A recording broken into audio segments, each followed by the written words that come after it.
And here you see Balthus's, we show them for the very first time. Balthus was precocious. He had found a cat and lost the cat. Found a cat, took it home, lived with it, loved it, played with it, and then lost the cat. And to get over his sorrow, a year later, he, as an 11-year-old, drew 40 black ink drawings that he called Mitsu, the story of the cat. And Balthus is in nearly every image. You see him on the left, finding the cat, and then take it home. He sits in a window, and the cat plays with a ball. They are small. You should come to the museum to look at them. Everybody is very pleased to see them. Here you see him. The cat is with him when he reads in bed. There is Balthus's father painting a portrait of little Mitsu. And then these are the last two images that I show you. When Christmas time came and the little Balthus ate too many sweets, he got sick. He stayed in bed. The doctor came. The cat still stayed with him, but then the cat got impatient. And so Balthus looks for her and is left alone with his tears on the right. That's the last image. They're amazing for an 11-year-old. And that is Balthus a few years later as King of Cats. That is in the exhibition.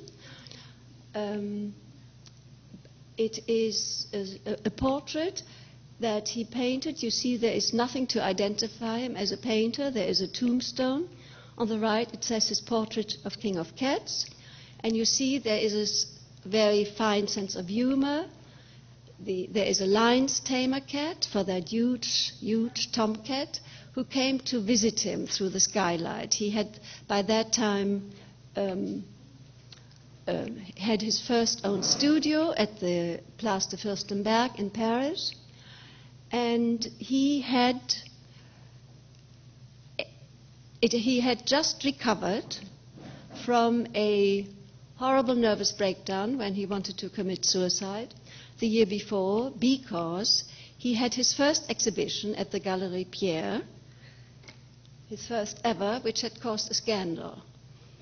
He wanted to shock, and he painted 5 big pictures that were sort of supposedly, the picture on the right is called The Guitar Lesson, the picture on the left is called Alice, but they all have a very strong erotic, even sadomasochistic undercurrent.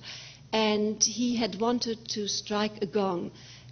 It was at the Galerie Pierre who showed the Surrealists, also Miro, and you all know perhaps the street at the Museum of Modern Art. So Balthus knew he would have that exhibition. In 1934 he painted these pictures. He wanted to shock, and he did shock. The critics bashed him, called him he's just the Freud of painting, and thought his style was in a way sharp and horrible.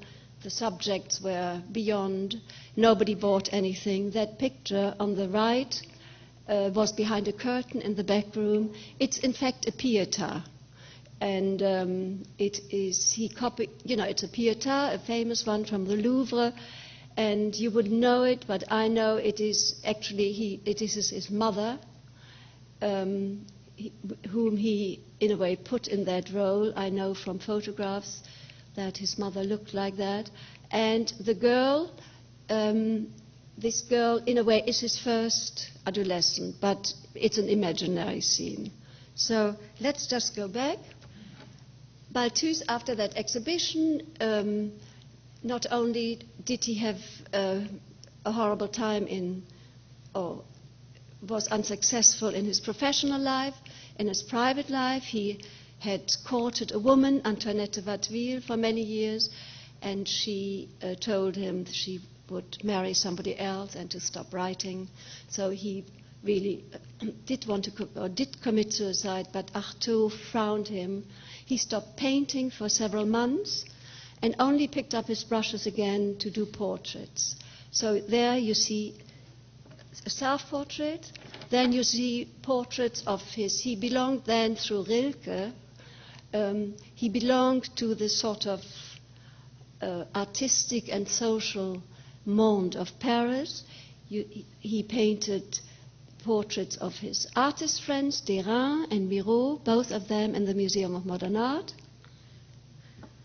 And he painted women of a certain age. The woman on the left is Marie Nordenoy. It's a beautiful portrait.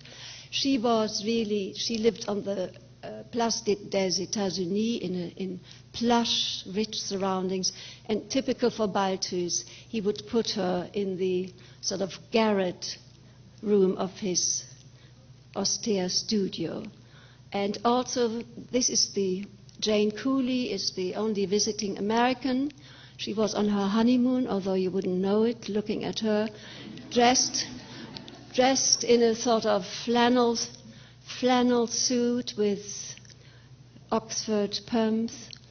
She sits on the same plain table on which the Comtesse de Noailles